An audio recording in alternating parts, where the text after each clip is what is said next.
تحوشي منها وتوفري وتدبري في البيت. هتقولي لي يا شيماء في ظل الظروف اللي احنا فيها دي نحوش وندبر في ويعني نخلي معانا مبلغ في البيت؟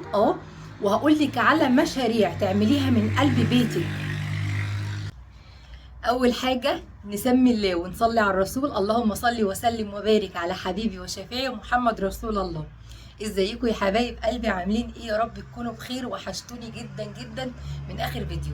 وبما انكم وحشني قوي قوي، فانا حابه ارغي معاكم اكتر ما اقف اصور واعمل حاجات. انا حابه اتكلم معاكم بامانه، وبعتذر جدا عن الاصوات يا جماعه عشان انا ساكنه على طريق. المهم، بما انكم بقى اديتوني لقب ملكة التوفير والحاجات دي، فانا بدور لكم في كل حاجة تنفعكم الفترة دي. انا دلوقتي هقول لك على كام حاجة توفري بيها وتبدأي تحوشي، ومن هنا تبدأي تعملي مشروع من بيتك. اعمل مشروع من بيتي ازاي يا شيماء؟ وحوشي ازاي في ظل الظروف الصعبة اللي احنا فيها دي؟ زي ما قلت لك قبل كده، الجنيه على الجنيه يعملوا مبلغ. لو شلتي 5 جنيه 10 جنيه بعد شهر 2 هيبقوا مبلغ. تمام؟ الدنيا ما اتخلقتش بين يوم وليلة، عشان نبقى متفقين. بس بصي يا ست الكل، لو انت قدامك فكرة مشروع ما تتردديش، ابدأي، توكلي على الله. هتقولي بصي، قبل ما اديكي شوية افكار هحكي لكم حكاية بسيطة كده عن واحدة اسمها شيماء. في كتير ما يعرفونيش، وفي كتير عارفيني من زمان معايا، او من بدري، من 3 سنين. اللي معايا من اول ما بدأت من بدري قوي عارف ان شيماء في الاصل خبيرة تجميل، وكان عندي بيوتي كلينيك، بيوتي سنتر. كان عندي بيوتي سنتر في الزمالك، كنت قعدت فتحته حوالي 3 سنين. بدأت معايا ازاي بقى الرحلة دي؟ بدأت معايا انا كنت حد بيتوتي جدا، وما بعملش اي حاجة في حياتي، اي حاجة، اللي هو بقوم اشوف البيت واشوف الولاد واشوف مذاكرتهم واشوف الدنيا واللي ورايا. ولادي كبروا فجأة، لقيت نفسي ولادي بسم الله ما شاء الله اللهم بارك الاتنين كبروا، وانا معايا ولدين، معيش بنات حتى. يعني ايه، ربنا يخلي لكم يا رب كل اللي معاه بنوته. معيش بنات ان انا نبقى اصدقاء ونروح ونيجي زي ما كنت انا وماما. فاللي معايا صبيان اللي معاها صبيان هتفهمني اللي مخلفه صبيان هتفهمني. فجيت من هنا، يعني دخلت في مراحل اكتئاب حرفيا. زي ما بكلمكم كده، انا اول مره اقعد اتكلم معاكم بكل صراحه وكل امانه عن نفسي. عموما انا ما اتكلمتش عن نفسي قبل كده. فانا كان يعني جات لي فتره اكتئاب فظيع. وما يعني ولا اخفي عليكم ان بيروح ويجي وبتعالج مع دكتوره نفسيه. واوعوا تقولوا ان ده عيب، مش عيب ابدا. والدكتوره النفسيه على فكره يا جماعه مش بتاعه المجانين، مفيش حاجه اسمها مجانين. الدكتوره النفسيه دي بتاعه الناس الحساسه، الناس اللي بتاخد كل حاجه على اعصابها، بتاخد كل حاجه على نفسيتها، بتتاثر من الهوا كده الطير اللي زي ما بيقولوا. المهم بقى عشان ما اخرجش من الموضوع واخش في موضوع تاني، اقول لكم انا عملت ايه. قررت كده ما بين يوم وليله ان انا لازم اعمل حاجه. كنت بروح الجيم. قعدت فتره العب يوجا، وما تقولوليش اليوجا حرام وعباده هندوسيه والكلام ده زي ما كتب لي في الكومنتات، مفيش الكلام ده خالص. انا كنت بلعب مع كوتش جميله جدا، معالجه نفسيه، وبنقعد نسترخي وايات قران بنقراها، وبنقعد نشحن شكراتنا بايات قرانيه وحاجات جميله جدا. يعني مش قادره اقول لكم، يعني فاهميني، كل حاجه فيها ذكر الله اصلا. في دخلوا في الكومنتات اما قلت انا لعبت يوجا قبل كده، اللي ما يعرفهاش او لعب بطريقه تانية بقى دي حاجه تانية. فزي ما بقول لكم انا لعبت يوجا. كنت بروح الجيم. دي كانت كل بخرج، بتفسح، بعمل شوبينج، بروح عند حد من معارفي من اصحابي. دي كانت حياتي. فاللي هو انا حاسه ان انا ما بعملش حاجه. اللي هو انا ايه اللي انا عايشاه ده؟ انا ايه هدفي في الدنيا؟ انا جايه اعمل ايه؟ انا جايه اعمل ايه؟ انا من يومي بحب بحب الحاجات التجميل، بحب المانيكير، بحب الضوافر، بحب الحاجات دي قوي. فعملت ايه بقى؟ رحت اتعلمت وخدت كورسات. زي ما بقول لكم كده، بدأت معايا بكورسات. عملت ايه؟ دورت على الاكاديميات اللي بتعلم على مستوى كويس جدا، دورت في فترات كبيرة. حبيت حاجة تبقى متوثقة واتعلم صح، بمعنى ان انت لو حبيتي تتعلمي صح.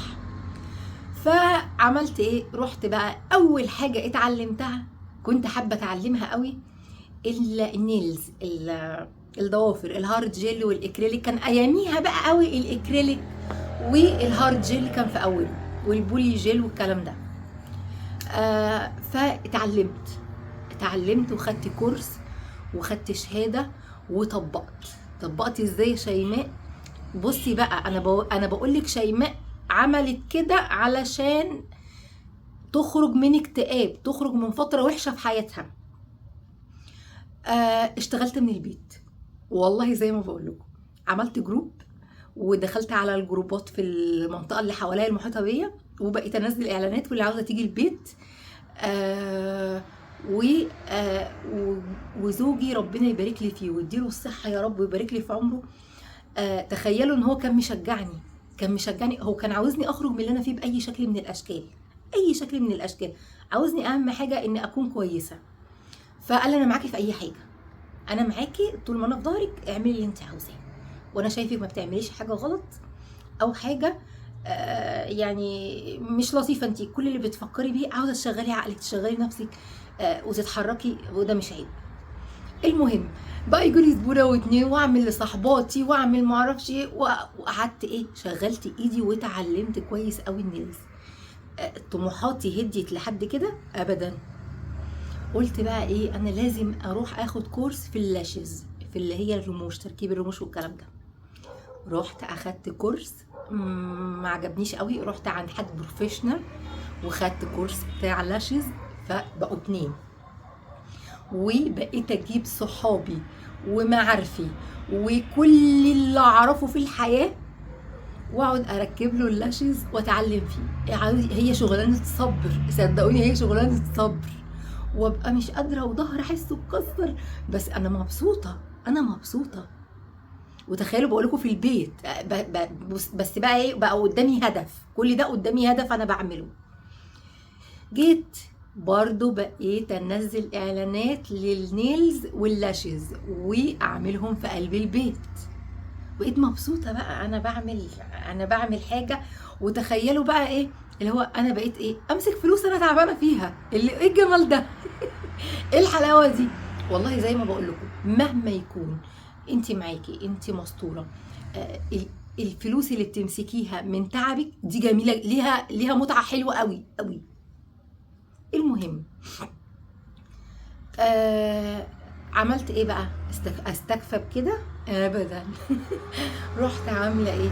رحت عامله دبلومه في الشعر، في تركيبات الشعر وانواع الشعر وعلاج الشعر والتساقط والميزوثيرابي. بصوا يعني دي خدتها مع دكاتره وفي النقابه، فحبيت اتعلمها صح.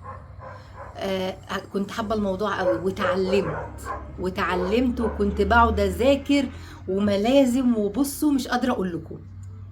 واشتغلت كمان في التريتمنت والميزوثيرابي للشعر، اللي هي بالديرما، بين الحاجات العلاجيه لتساقط الشعر، للصلاع الوراثي، لكل الحاجات دي. استكفى بكده؟ لا والله ما اسكت. فكنت حابه قوي قوي بقى فكره ايه، المايكرو بليدنج. انا عاوزه اقول لكم خدت فيه 3 دبلومات علشان انا كنت حابه اتعلمه، اللي هو كما يجب ان يكون، هو وتوريد الشفايف، الليب بالب. كنت حابه قوي قوي قوي اتعلم الاتنين دول. فخدت برضو فيهم دبلومات واتعلمت واشتغلت وطبقت تحفه. كان فاضل حاجه واحده بقى، اللي هي ايه، انا كنت بقى دي لازم هي اللي اقفل بيها بقى ايه، ما بتتقفلش غير كده معايا. حبيت اعمل ايه بقى؟ السكين كير. السكين كير ده بقى دنيا تانية. تنظيف البشرة، العلاج بالميزوثيرابي، علاج ال الهالات، علاج الندبات، علاج الحبوب. بصوا، كل ما يخص البشرة نفسها كنت حابة اتعلمه. ده اتعلمته بقى على ايد دكاترة، خدت فيه 2 دبلومة. انا ما استكفاش بدبلومه واحده. انتوا لو شفتوا كميه الشهادات اللي كانت متبروزه ومتعلقه عندي في السنتر هتتخضوا. فكل دي حاجات درستها، اتعلمتها، طبقتها. دي الوقت بقى ايه ان ايه، زوجي شافني شطوره بقى قوي. دي بقت شطوره بقى وبتطبق لده وبعالج ده وبعالج ده. زوجي كان عنده شويه الصلع الوراثي كده من الجناب، قعدت عملت له كذا جلسه. بدأ الشعر يطلع، البيبي هير يطلع كله من قدام، والدنيا والنتائج بقى، وكله بقى مبهور بيا وباللي انا بعمله. فقال لي انا هفتح لك مكان. فخفت بصراحه بقى الخطوه اللي هي ان انت يبقى عندك مكان بتاعك دي تخض، يعني المكان ده يخض. ف وقد كان قعدنا ندور، دورت في المهندسين، دورت في الدقي، استقرينا على اهدى نقطة في الكون كله في الزمالك. انا بحب الزمالك وبعشق الزمالك وجوها وهدوءها. انا معرفش دلوقتي هي بقت عاملة ازاي، بس انا بكلمكم في مثلا من 6 سنين او 5 سنين. وقد كان اخدت مكان وفتحته وبدأت اشتغل بقى، وبدأت بقى عندي جبت متخصصين يشتغلوا معايا. طبعا الدنيا بقى لقيت نفسي اللي هو ايه ده، في ايه، انا لوحدي كده ولا. جبت بقى سبب ما انا عرفت مين بقى، هقول لكم سبب ما انا عرفت منار مرات ابني. هي كانت صاحبة خالد، زميلته في الثانوي، وهو دخل جامعة وهي دخلت جامعة. فقال لي في واحده يا ماما زميلتي عاوزه تمسك يعني تتعلم معاكي. هي كانت قريبه مني من الزمالك، بيتها قريب، فعاوزه تقعد تمسك المكتب وكده وتمسك الحسابات والكلام ده. اوقات كان برضو عرفت منار من هنا. عاوزه اقول لكم انا اشتغلت في السنتر 3 سنين. ال3 سنين دول غيروا محور حياه شيماء تماما، غيروا كل حاجه. انا اسفه ان انا طولت عليكم، بس انا حبيت اعرفكم شيماء اللي طالعه معاكم دلوقتي. كسبنا وخسرنا وتعبت وقصرت في البيت وقصرت مع ولادي، وبرضو الشغل بره البيت ليه ضريبه، ليه ضريبه، وبالذات شغل الاماكن البيوتي سنتر والكلينيك والكلام ده ليه ضريبه جامده قوي، ليه ضريبه جامده قوي. حتى الناس دي انت بتعيدي في بيتك في الاعياد، هم بيبقوا بايتين هناك. يعني ليه ضريبه، ليه ضريبه صعبه قوي. فما قدرتش وعندي في البيت هنا ما قدروش، الموضوع كان صعب صعب. وبصراحه وبكل امانه، معامله السيدات الجميله الهوانم في منهم جمال جدا. انا كان عندي يعني من الكلاينت اللي كانوا بيجوا لي ناس كويسه جدا جدا جدا وجميله، وكان في ناس صعبه قوي قوي قوي قوي. زي كل شغل فيه الحلو في كده وفي كده. بس بقى ايه، فما بين يوم وليله كده قلت ستوب. كان بقى بيجيلي سبب ما انا كنت حابه ايه. الموضوع بتاع ايه، كان بيجيلي من الزباين عندي والكلاينت اللي بيجولي، كان بيجولي بلوجر. فكنت عارفه كذا واحده وكنا على صداقه وكده. فيعني ايه، حبيت الموضوع. شاروا عليا وكده، انت بتعملي اكل جميل قوي، تعالى عندي اكلك حلوه قوي وليه ما تعمليش. التشجيع بدأ من هنا. فربكم والحق اما قعدت في البيت، انا قعدت في البيت حوالي سنه بعد ما قفلت السنتر. قعدت ما لقيت نفسي تاني داخله في دوامه الاكتئاب والزهق والعزله تاني. شيماء اللي انتوا بتشوفوها دي صحابها يعني يتعدوا على صوابع الايد، حرفيا حرفيا يتعدوا على صوابع الايد. اقرب حد ليا واحده بس، واحده بس. لكن بعد كده هتلاقي بقى اللي من صحاب العزاز على قلبي قوي، اللي مشغوله في شغل هنا، اللي مسافره في لبنان، اللي بنتقابل على فترات بعيده قوي، يعني بنتقابل على فترات بعيده قوي. ف فكرت بقى ان انا ليه ما اعملش، بقى لقيت نفسي بصور، بعمل اكل كده، بعمل حاجه كده، بعمل على التيك توك، بنزل ما اعرفش ايه. فالموضوع يعني لقيت بقى بيجي ايه كومنتات حلوه، بيجي كلام حلو. الكلام ده بيرفع المعنويات جدا، بيرفع المعنويات جدا اكتر من الفلوس، احسن من الفلوس صدقوني. ف بدأت بقى معاكم من هنا، وكل مدى بلاقي اخواتي بيزيدوا، بلاقي حبايبي بيزيدوا. بسمع كلام حلو قوي، كلامكم بيغير من نفسيتي جدا جدا جدا فوق ما تتخيلوا. تخيل لما تبقي تعبانه على حاجه وانت بتعمليها، وبعد كده بتلاقي رد فعل حلو، بتلاقي كلمه حلوه، بتلاقي حاجه اللي هي ايه، بتراضي خاطرك. انتوا بتراضوا خاطري، ربنا يراضي خاطركم. فدي نبذه بسيطه قوي عن شيماء، عشان لو حبيتوا بعد كده استفسارات في اي حاجه تانية انا معاكم برضه على الخط. البشره والشعر وكل حاجه. بص يا ست الكل، المهم خلاصة الكلام ده، انا حبيت اعرفك شويه عن نفسي، وحبيت اقولك ان مفيش حاجه مستحيله. انا عملت كل الكلام اللي انت شايفاه ده وانا معديه ال 35 سنه. ذاكرت وخدت كورسات وتعلمت وطبقت وعملت مشروع، ولحد دلوقتي بشتغل. هو انا بعمل ايه دلوقتي معاكم حضراتكم؟ انا بشتغل في قلب بيتي، انا بشتغل في قلب بيتي. فلحد وقتنا ده انا بعمل ايه؟ ما بقى انا تميت 45 سنه، فمش هستسلم لحد اخر نفس في عمرنا. مش هنستسلم طول ما في نفس داخل وخارج، طول ما في لسان بيتكلم، طول ما في ايد بتتحرك. فنحمد ربنا ونشكره ونتحرك، نتحرك. في ستات تقول انا ما ينفعش اخرج اشتغل، انا سني، انا ولادي. اشتغلي من بيتك، عندك افكار كتير جدا جدا جدا. بصوا، اول حاجه مش هنتكلم على الفئه اللي هي عندها حرفه اصلا. في عندهم حرفه في التطريز، خدي شغل واقعدي اعمليه في البيت. في اللي عندها في الخياطه، اشتغلي اشتغلي. لو هتخيطي هدوم بناطيل تتني، حاجه تتعمل، اشتغلي من قلب بيتك، اشتغلي. حابه بنوته، حابه في اول حياتها حابه تتدرب تعمل، خدي كورسات ميك اب ارتست، اتدربي على اي حاجه واشتغلي في قلب بيتك، مش عيب. بما انك مش عاوزه تخرجي ولا تسيبي ولادك ولا تبعدي عن بيتك، اشتغلي من قلب البيت. ده اللي هم معاهم حرفه او هياخدوا كورسات او يتعلموا حاجه يعملوها. تمام. تعالي دلوقتي انا مش متعلمه، مش بقرا وبكتب، مش ما معيش حرفه اشتغل بيها في البيت. في يا ستي الكل حاجات كتيره قوي. في طبخ، اعملي مطبخ في البيت. مطبخ في البيت بمعنى اعملي جروب واتساب، جروب على الفيسبوك، ايا كان. قولي لحبايبك دول دخلوا اللي عندكم، حبايبك دول دخلوا اللي عندكم، وده هيعرف ده، هيعرف ده، هيعرف ده. تمام.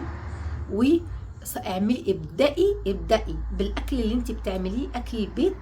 اليوم اللي هتطبخي فيه، اليوم اللي هتعملي فيه طاجن، اليوم اللي هتعملي فيه شويه عصبون ممبار، حلويات، صوري، زيني الطبق وصوريه ونزليه. هتلاقي فلان طلب اكل، معرفش ايه طلب، ايه. اعملي مطبخ من بيتك. يا ستي مش قادره اعمل مطبخ من بيتي، ومش مش عندي التكاليف ان انا اصور واعمل التفريزات اللي انا بعملها لكم دي. لو عملتيها مشروع تحفه تحفه تحفه التحف.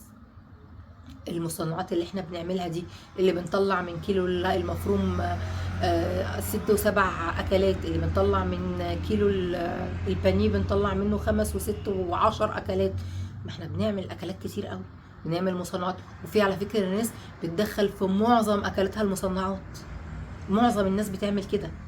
لان كل ولادنا اكتر اكل بياكلوه الفاست فود، الاكل السريع، المقلي، المحمر، المشوي، الكلام ده. ولادنا ما بياكلوش غير الكلام ده دلوقتي. فين اللي كانوا زمان حلة الطبيخ وحلة الرز بالشعرية، وكان عيالنا بياكلوا الكلام ده. لكن ما فيش الاكل السريع دلوقتي. برضو الموضوع برضو مش هيجازي معاكي، مش هتعرفي تعمليه. انا بديكي افكار تعمليها وانتي في قلب بيتك. بصي يا ستي الكل، هاتي خضار وفرزي وبيعي. برضو قولي بفرز كذا وكذا وكذا وكذا وكذا، ونزلي برضو زي ما قلت لك يا ستي ابسط حاجه. مالكيش معامله في الفيسبوك، جروب على الواتساب، في اسهل من كده؟ هقول لك بقى على انزلي اماكن الجمله، اعرفي اسعار الحاجه كام، وخدي اللينكات بتاعت التليجرام بتاعتهم. هم بينزلوا لك على التليجرام اول باول كل ما هو عندهم باسعاره، وانت تبقي واخده منهم الفكره، يعني ده احط فايده قد ايه، احط نسبه قد ايه، تشوفي غيرك بيحط قد ايه، تسالي على الحاجه بره دي بكام اونلاين، رخصي عنها شويه. وزي ما قلت لك جروب واتساب، ابداي بجروب واتساب واعرضي. ما تشتريش انت كده، معكيش سيوله، ما تشتريش، اعرضي. خدي الصور من هنا، اعرضي ده بقد كده، ده بقد كده، ده بقد كده. هتلاقي اللي يخش مثلا انا عاوز ده بكام. بصي يا ستي الكل، برضو علشان ما تبقيش منك للهوا، ما تاخديش اوردر غير ديبوزيت بمعنى عربون. ما تاخديش اوردر غير بعربون، تمام؟ يتحول لك دلوقتي، بيتحول على الانستا، على الفودافون. خدي عربون من هنا، على عربون من هنا، على من هنا، على من هنا.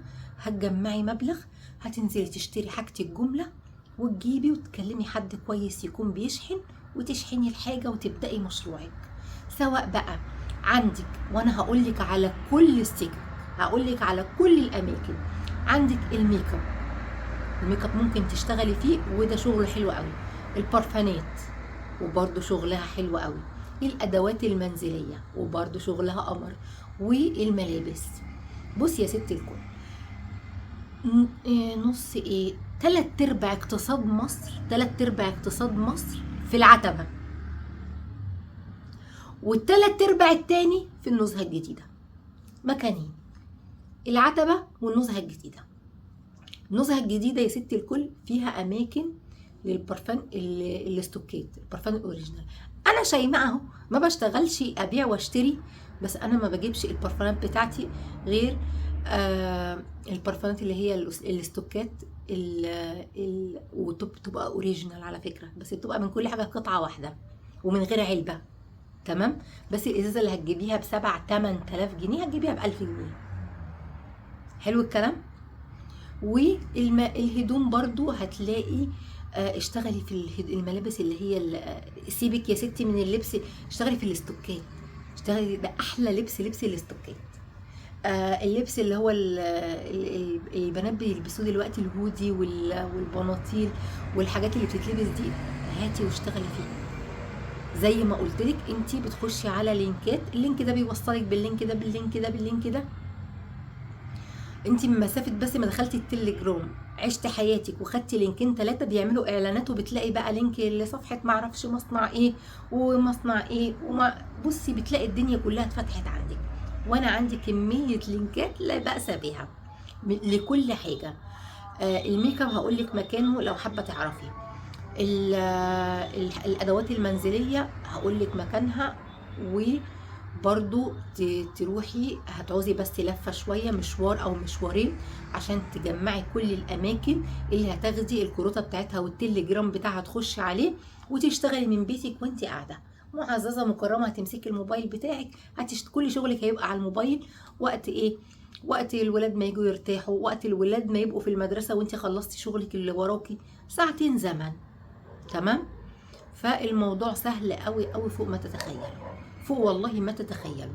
بس انت اعزمي وتوكلي على الله، وانت هتلاقي. بصي، ما فيش حد والله بيقول يا رب ارزقني، ما فيش حد بيقول يا رب ارزقني وربنا بيتعسه، ابدا ابدا ابدا والله يا جماعه. كل واحد بيدور على قرش حلال ربنا بيعينه ويرزقه، والله بيعينه ويرزقه من حيث لا يحتسب. فانتوا جربوا، اعملي مثلا حاجه من اللي انا قلت لك عليها، جربي في حاجه بسيطه، جربي في حاجه بسيطه. يعني انا جي مثلا من سنتين شهاب ابني قال لي يا ماما انا حابب اعمل مشروع، انا وواحد صاحبي. حابب تعمل مشروع ايه يا حبيبي؟ قال لي حابب نجيب لبس ونبيع اونلاين.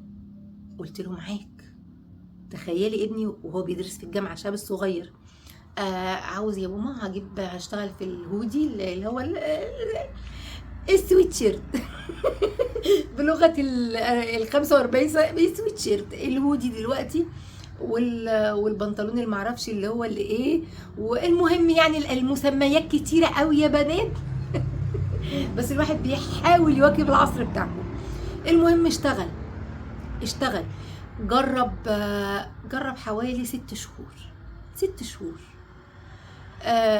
ما كسبش وما خسرش، ما كسبش وما خسرش، بس تعب بمعنى ايه؟ تعبوا قوي بقى، ما كانش لسه طلعت فكره الديبوزيت، ان انت تاخدي عربون من الحاجه. ليه بقى؟ يقول لي يا ماما كل ما حد يطلب اوردر ونجيبه ونبعت المندوب، يا يقفل التليفون، يا عنده حاله وفاه يا عنده معرفش ايه، يا هو بيبقى بيجيله ظرف وخلاص، هو بيجيله ظرف فتوبوا الولد فانا بقول لك علشان كده، علشان تضمني تعبك ومجهودك وتلمي مبلغ تعملي منه المشروع بتاعك، زي ما بقولك كده الديبوزيت، تاخدي عربون لاي حد هيطلب اي طلب، ما تتنازليش عندي خالص. العربون بيبقى حاجه بسيطه، يعني لو هتاخدي من حاجه ب1000 جنيه هتاخدي منها 100 جنيه، محدش هيدفع 100 جنيه وهينصب عليكي. في زماننا الزمن ما حدش هيدفع 50 جنيه وينصب عليكي. يعني انا مش هقول لك قولي له لا نص الفلوس، كل الفلوس، لا، خدي 100 جنيه، 100 جنيه لو 1000 جنيه، ما حدش ابدا هيدفع 1000 جنيه ويبقى عاوز ينصب عليكي. ف انا حبيت اشارككم شويه افكار، اللي هو ايه، تتحركي من قلب البيت. في ظل الظروف اللي احنا فيها دي، الدنيا مش احسن حاجه على الناس كلها. وانتي بتقولي كده يا شيماء، انا بقولك كده، الدنيا مش احسن حاجه على الناس كلها، اللي معاه واللي ما معاهوش، اللي فوق واللي تحت، كل الناس.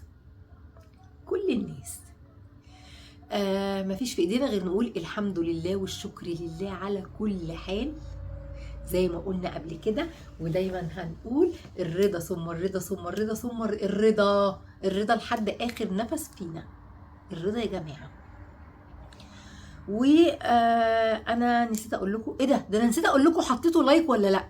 حطوا لي لايك واكتبوا لي كومنت، والجداد يفعلوا الجرس ويشتركوا في القناه عشان يوصلكم كل جديد، وتكتبوا لي انتوا منين، عشان انا بحب اعرف كل اخواتي. بصوا انا عارفاكم واحده بس احنا عشان على الهوا ما بقولش اسامي انا ما بقولش اسامي، بس انا عارفاكم واحده، واللي بلاقيها بقى ايه متاخره كده ومش كاتبالي كومنت، انت رحتي فين؟ هتتاخدي مخالفه في قلب في النوته، هتتاخدي مخالفه اللي ما بتظهرش معايا كاتبالي كومنت انت حره، بس في بيغيبوا ويجولي ويغيبوا ويسالوا عليا، يعني انا اخواتي جمال، بامانه الله انتوا الرزق اللي انا طلعت بيه من الدنيا، والله انتوا رزق انا طلعت بيه من الدنيا، لاني زي ما باكد عليكم انا حد مغلق، يعني مقفول عليه قوي، ومش حد اللي قافل عليا، انا كده.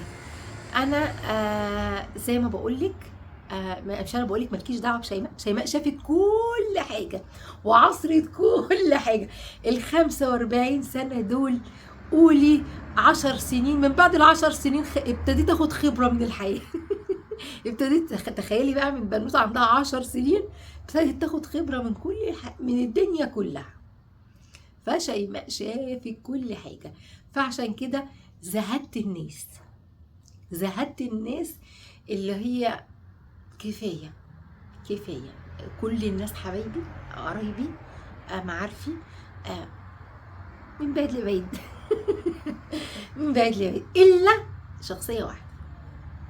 شخصيه واحده احب اعرفكم برضه، اقول لكم عليها، ايناس صاحبتي طلعت معايا في كذا فيديو، دي اقرب حد ليا، دي توأم الروح زي ما بيقولوا، توأم الروح، اتمنى من ربنا زي ما جمعني بيها في الدنيا يجمعني بيها ان شاء الله في الجنه ان شاء الله. وانا طمعانه في كرم ربنا وطمعانه في الجنه. هتقولي يا شيماء انت ضمنتي الجنه؟ انا ضامنه كرم ربنا. فاللي يضمن كرم ربنا ويطمع فيه دايما فكأنه ملك كل حاجة في الدنيا. فيا ست الكل، انا عارفة ان انا بقيت رغاية قوي، بس صدقوني انا بحب اتكلم معاكم جدا جدا جدا فوق ما تتخيلوا. بتوحشوني قوي. ولو يعني انا مش عارفة، انا هحط لكم هعمل لكم بوست كده في المنشورات، واعرف منكم اقرب اكتر وقت يناسبكم لللايف، بالنهار ولا مساء بعد ما ننيم الولاد. فاللي هيناسبكم واكتر حد هيقول لي مثلا الساعه كذا يا شوشو، اكتر كومنت هيجي لي بوقت معين، هنتوكل على الله. لو امتى، لو الفجر هطلع لكم. انا كده كده ما بنامش غير لما بصلي الفجر. لو الفجر هطلع لكم. ماشي. انا حبيت اديكم شويه افكار، حبيت اكلمكم شويه عن شيماء اللي انتوا ما تعرفوهاش، عشان في اخوات كتير قوي جداد مش عارفيني. ومتهيألي كانوا قدام قوي معايا، يعني يتعدوا على صوابع الايد اللي موجود منهم، يتعدوا على صوابع الايد. فحبيت اعرفكم شويه عن شيماء. ولو ليكوا اي استفسارات يا بنات، عن الشعر، عن البشره، عن اي حاجه، هتلاقوا اختكم موجوده.